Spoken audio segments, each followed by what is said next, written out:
بسم اللہ الرحمن الرحیم۔ السلام علیکم۔ جسم پر لرزہ طاری کر دینے والا منظر جو کہ سننے والوں کو لرزا کر رکھ دے گا، لیکن کہانی میں آگے بڑھنے سے پہلے آپ تمام دوستوں سے التماس ہے کہ ہمارے چینل ذرا سی آہٹ کو سبسکرائب کر دیجئے اور ساتھ گھنٹی کے بٹن کو دبا دیجئے تاکہ ہماری آنے والی نیو کہانی کا نوٹیفیکیشن آپ کو مل سکے۔ شکریہ۔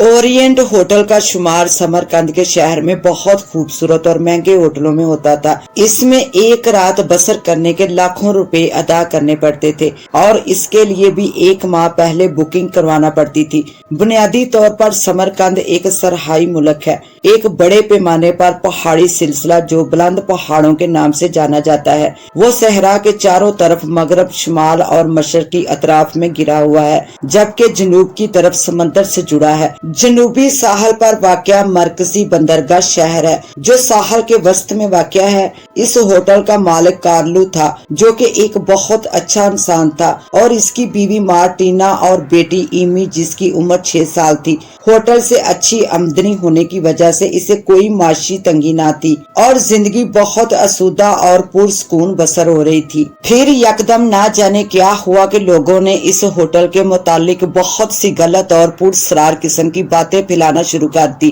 جن سے یہ ثابت ہونے لگا کہ یہ ہوٹل عصیب زدہ ہے۔ اس بات سے شاید کسی کو کوئی فرق نہ پڑتا ہو، لیکن اس ہوٹل کی ساکھ بری طرح متاثر ہو کر رہ گئی تھی۔ لوگوں کے مطابق اس ہوٹل میں قیام کے دوران انہیں مختلف قسم کے عجیب و غریب واقعات سے واسطہ پڑ چکا تھا، جس میں رات کے وقت کسی خاتون ویٹرز کو چائے کی ٹرالی لے جاتے دیکھا گیا اور پھر اچانک ان کی نظروں کے سامنے غائب ہو گئی۔ واش روم میں رات کے وقت اچانک شاور کھلنے کی آوازیں اور پھر دروازہ کھلنے پر یکدم خاموشی طاری ہو جاتی تھی۔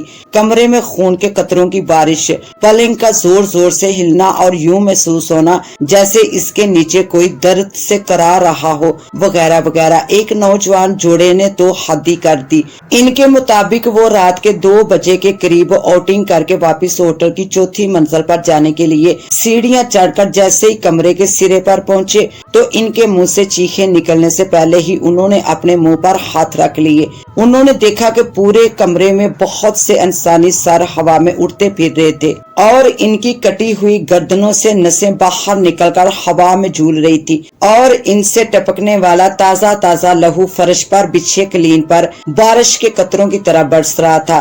اڑتے ہوئے سر جب آپس میں ٹکراتے تو ان کے منہ سے ہنسنے کی آوازیں سنائی دیتی۔ ان سب کٹی گردنوں کی آنکھیں پوری طرح کھلی ہوئی تھی اور وہ سب بڑی تیزی سے گردش کر رہی تھی۔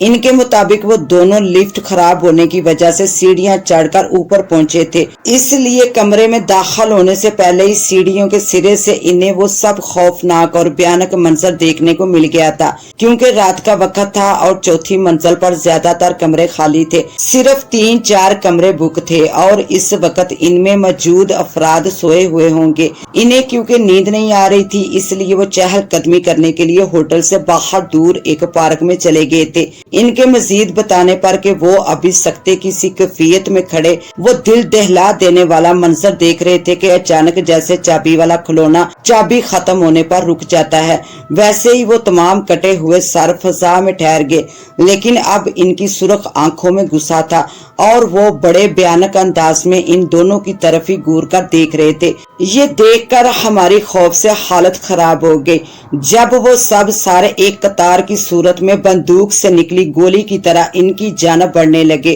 اب ان کی آنکھوں سے تیز روشنی کے دہاڑے بھی نکل رہے تھے۔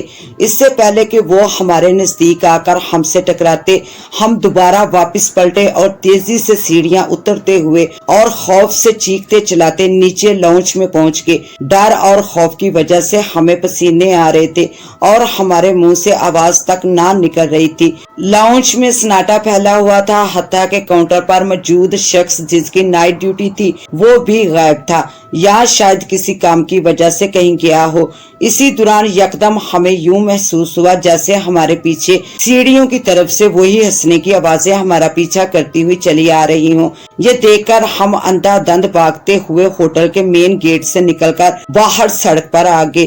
ہم دونوں کے چہروں کی رنگت یوں پڑ گئی تھی جیسے کسی نے سرنج سے سارا لہو کھینچ لیا ہو۔ خوف کی وجہ سے ہمارے جسم کانپ رہے تھے۔ रात के वक्त सड़क पर ज्यादा गाड़ियां नहीं थी और दूर दूर तक कोई पुलिस वाला भी दिखाई नहीं दे रहा था जिससे मदद ली जा सकती। हमारे मोबाइल फोन भी कमरे में ही थे। आउटिंग की वजह से इन्हें साथ ले जाने की जरूरत ना समझी थी। हम काफी देर तक सड़क पर खड़े रहे और होटल के अंदर की जानब देखते रहे, लेकिन अभी तक काउंटर पर कोई दिखाई ना दिया था। अपनी सांसें बहाल करने के बाद जब हमारी तबीयत जरा संभली तो हमने एक टैक्सी को रोककर इसे नजदीकी पुलिस स्टेशन ले जाने का कहा, ताकि वहां से मदद लेकर कम से कम होटल की इंतजामिया को इस वाक़े के मुतालिक आगाह करने के साथ साथ होटल के कमरे से अपना सामान भी उठाया जा सके। ये सोचकर हम पुलिस स्टेशन जा रहे थे। टैक्सी की पुश्त से अपने साथ टकराए हमारी नजरों के सामने वही खौफनाक मंजर घूम रहा था। थोड़ी देर में हम पुलिस स्टेशन पहुंच गए और फिर कुछ ही देर में हम एक पुलिस मोबाइल के साथ वहां वापस होटल पहुंच गए। पुलिस के होटल के अंदर दाखिल होते ही ना जाने काउंटरमैन कहां से नमूदार हो गया। इसके पूछने पर जब पुलिस ने इसे तमाम हकीकत बताई तो वो मशकूक नजरों से हम दोनों की तरफ देखने लगा। इसके देखने का अंदाज यूं था जैसे इसे हमारी दिमागी हालत पर शक हो, लेकिन हमारे यकीन दिलाने पर और ऊपर की मंजिल पर जाकर खून से भरे कमरे को देखने के लिए जोर देने पर हम सब पुलिस के साथ चौथी मंजिल पर जा पहुंचे तो वहां का मंजर देखकर हमें खुद अपने पागल होने का यकीन होने लगा, क्योंकि वहां खून का एक कतरा तक मौजूद न था और वो तेजी से घूमते हुए कटे सर भी गायब थे। हम हैरत से आंखें फाड़े कमरे और क्लीन की तरफ देख रहे थे और हमारे साथ खड़े तमाम लोग हमें गुस्से और तंजिया नजरों से देख रहे थे।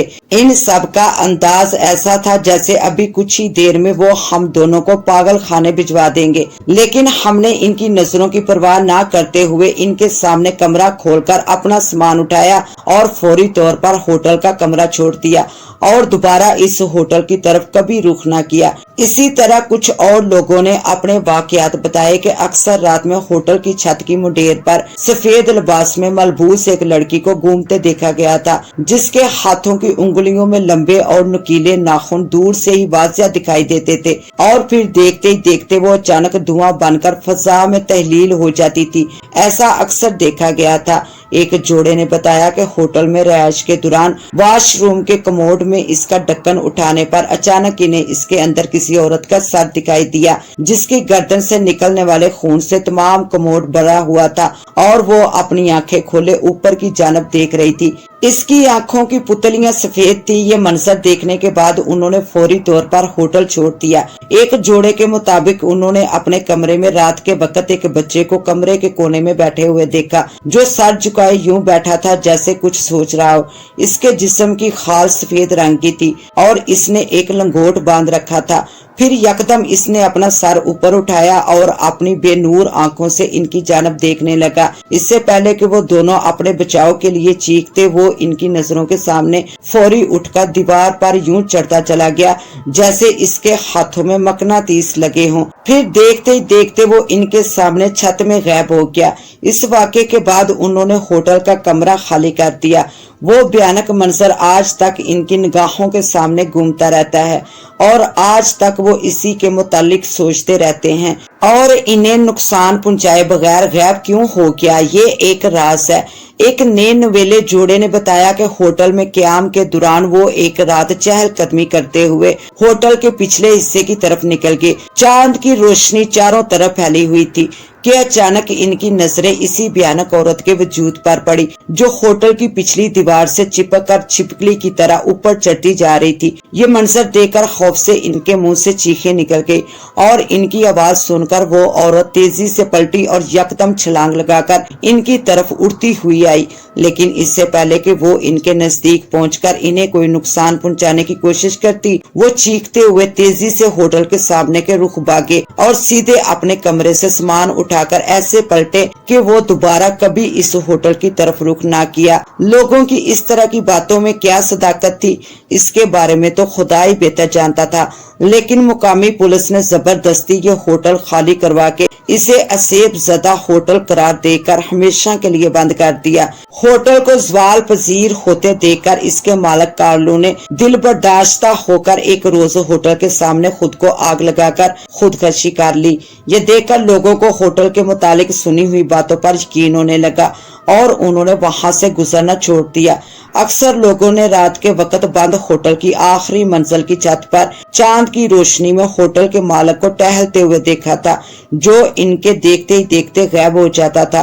पुलिस के मुताबिक उन्होंने अपने जासूस होटल के अंदर भेजे थे, जहां से इन्हें होटल के मालिक के खास कमरे से कुछ कागजात मिले थे, जो एक पुराने से लिफाफे में बंद थे। इन कागजात में कार्लो ने अपने स्कॉटलैंड के एक पुराने दोस्त को ये बताने की कोशिश की थी कि कुछ अरसा से इसे अपने होटल के अंदर कुछ पुरस्रार किस्म के वाकयात दिखाई देने लगे थे।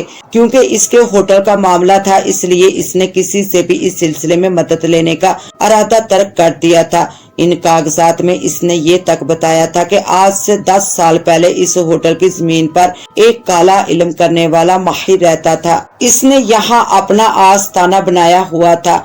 वो अपनी शैतानी ताकतों से बहुत से गलत काम लेता था, जिसकी शिकायत हुकूमत से की गई तो इंतजामिया ने इसे इसके मुतबादल शहर से जरा दूर जगह देने की पेशकश की, तो इसके इनकार करने पर हुकूमत को जबरदस्ती इसे वहां से उठाना पड़ा। लेकिन जाते जाते इसने हुकूमत को धमकी दी कि वो एक दिन अपनी इस जगह को दोबारा हासिल करेगा। कार्लो के मुताबिक इसके होटल में होने वाले पुरस्रार वाकयात के पीछे इसी के शैतानी हथगंडों का हाथ रहा होगा, जो इसे अक्सर दिखाई देते थे। कागजात से लगता था वो इन्हें अपने दोस्त तक पहुंचा ना सका और इसके पास ही महफूज रह गए।